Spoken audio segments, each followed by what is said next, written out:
Hello friends, in this video I'll show you how to change the default font in Google Sheets. Like and subscribe for this channel. Let's get started.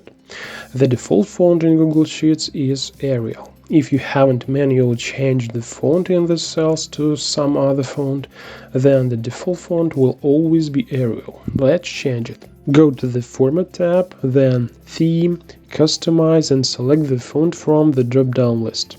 Unfortunately, it will not be possible to add any new font, so select from the presented ones and click Done.